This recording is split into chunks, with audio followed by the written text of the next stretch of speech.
On today's episode of The Lawyer You Know, I'm going to react to a crazy scene from Zoom court.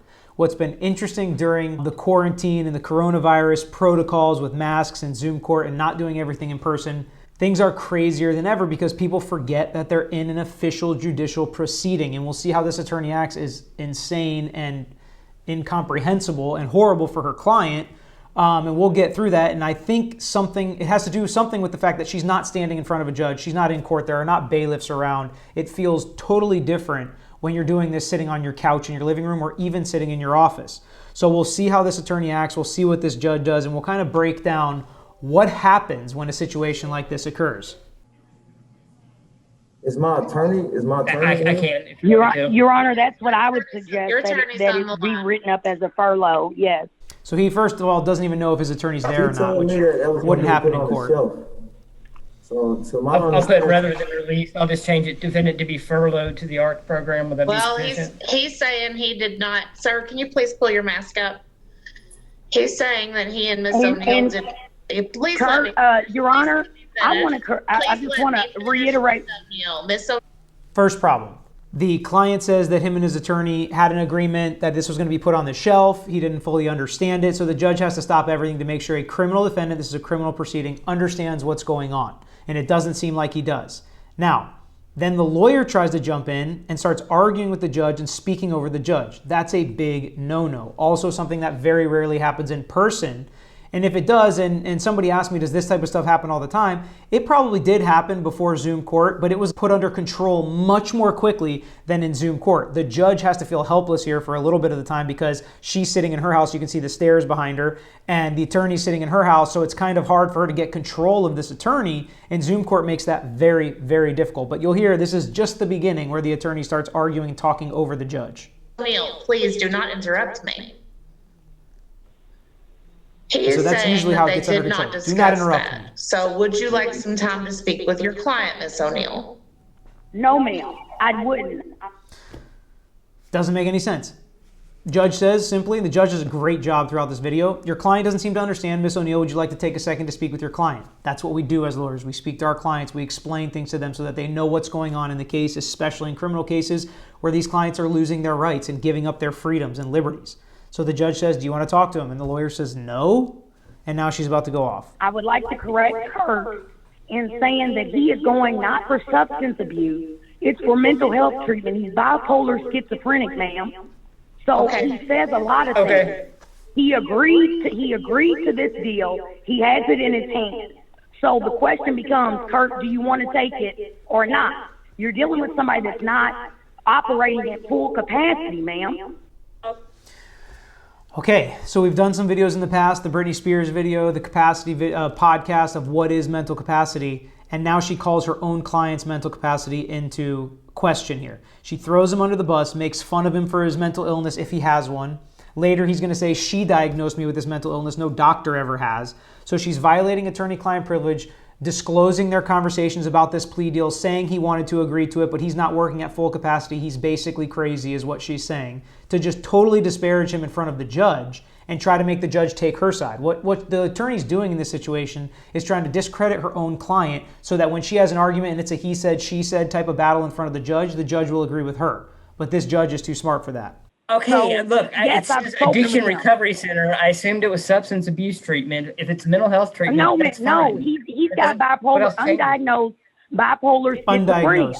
That's the reason for these offenses in the first place. I don't know what we're arguing over. He's going to treatment. If it's mental health treatment, I'll correct it to say mental health. Right, that's fine. But what I'm saying is your client is saying he did not understand it that way. It's fine. It is fine that he has mental illness, but that doesn't mean that we can go through with a plea if he doesn't understand what he's. Perfectly correct by this judge, no surprise. She says it's fine if he has mental illness again, which it is, but he still needs to understand the plea deal that he's taking. And that's all the judge is trying to do. The client has now said he doesn't understand this deal. That's very important. If you don't understand a deal, you say you don't understand a deal and you sign it, then it can get appealed and it can get thrown out because it was clear you didn't understand what you were signing. That's obvious, and that's the way the law is written. So the judge wants to make it crystal clear on the record that this client understands the plea deal that he's taking. And the lawyer, on the other hand, doesn't seem to care about any of that. She wants out. Agreeing to. Man, I don't even have no records of me having mental illness. She just putting that diagnosis on me. I don't have no Defendant mental says, I have no illness. I'm from diagnosis. Florida. She's I'm putting not this even on Your my Honor, lawyer. Your Honor, it's my motion at this time to withdraw from this case. No, ma'am, that motion's denied. Now we'll pause.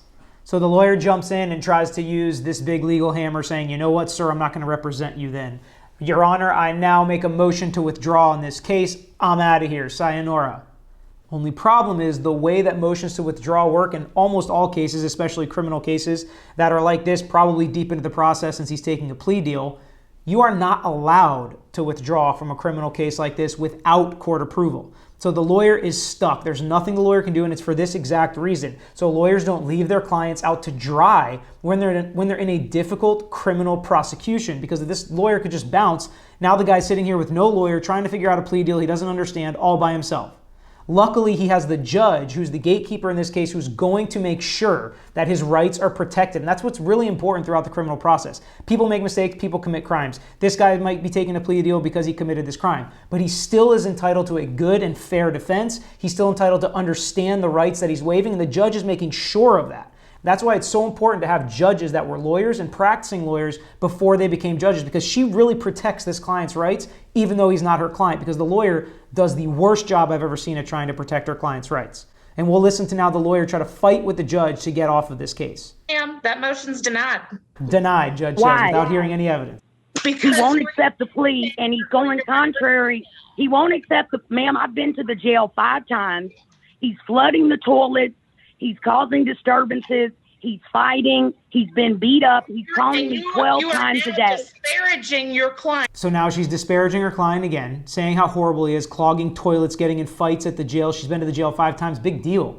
So you go to the jail when you represent criminal clients 5 times. Big deal. So what does that mean? That's what you get paid for. And then she's just trying to disparage him, saying he's just making a mess in the jail all the time, getting in fights, flooding toilets. That's just embarrassing your client.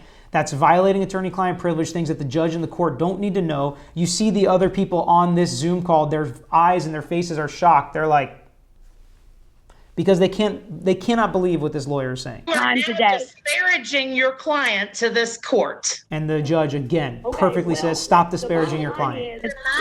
My advice to him, ma'am, is to take the deal. If he's not going to do that, then I'm withdrawing from this case. Another important legal point. Just because the client doesn't want to take a plea deal and you think it's a better deal as a lawyer, you advise them, I think this is the best deal, I think you should take the plea deal. You can even write them a letter, because if you go to trial and lose, you can say, it was my advice that you take this plea deal. You didn't want to take it, it's your case, it's your prerogative, I work for you as the lawyer.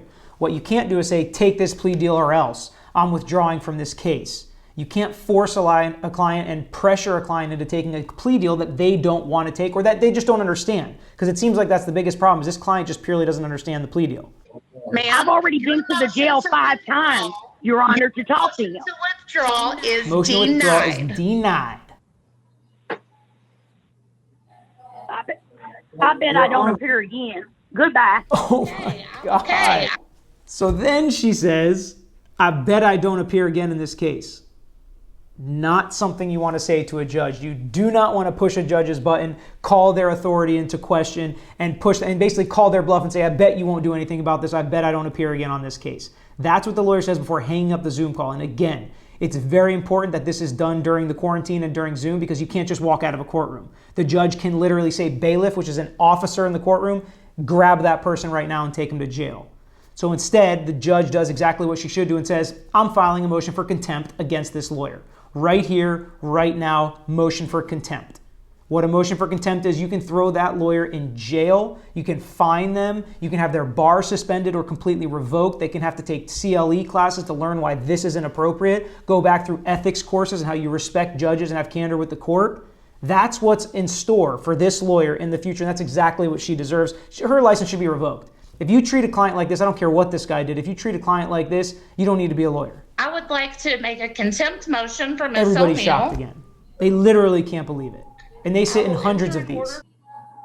I will enter an order compelling her appearance in front of this court tomorrow. And she orders her appearance tomorrow, which she can do. She grants her motion for contempt and orders her show cause, meaning she needs to show cause of why she acted like this. For an attorney to behave that way. Yes, ma'am. We will address this tomorrow. Yes, ma'am. And, your attorney will be lucky if she's not in there with you. So Now, I'm willing to work out any way best that the prosecutor feel. I don't understand why she's going off like that, ma'am. You know what I mean? I'm not I don't lying. either, sir. It is unacceptable, and I understand. promise you there will be consequences. Thank you, Your Honor. Judge usually keeps her word. So she promises there will be consequences. She said she might be in there with you, meaning in the jail with the client, after how she acted today. And this poor client's like, I'll work it out with the prosecutor. I'm just trying to understand what's going on. And the judge does the right thing, says, sir, just relax. We'll take care of it for you. And what's likely going to happen, so what happens now, right? What happens now? This lawyer and this client can't work together, so does this lawyer get what she wants and just get to walk away? Well, no. The contempt proceedings are going to happen. She's got to come to court and show cause why she did all this and why she acted like this to the judge. If the judge doesn't like it, she can throw her in jail. Like I said, fines, bar suspension, bar license revocable, whatever it may be. But this client is going to get a new lawyer. And this judge, the great thing about our judicial system, this judge saw all this and knows exactly how things are supposed to go, and that's not how it went here. The judge will not hold any of this against this client. They'll put a new lawyer on the case. It will delay his case, which is an unfortunate reality. But he'll be able to start from day one, go through this entire plea deal, the entire case with a new lawyer. And this new lawyer can explain to the client the plea deal, see if he wants to take it. If he does, the new lawyer will be able to help him through that process. And again, the judge won't hold any of this against him. This wasn't done in front of a jury that's going to make the determination of this guy's guilt or innocence. This was done in front of the judge. So the judge knows how to handle herself in this situation clearly. She knows how to not hold it against this guy as his case continues. So hopefully this guy gets a good result, because this was a very terrible representation of a lawyer. I can't believe she acted that way, and I hope she loses her license, because I don't want people practicing like that giving our profession a bad name. Hopefully you guys enjoyed it, and we'll have more reaction videos soon to come. If you like this content, hit the like button and subscribe to our page so you make sure you get all the content that we're putting out.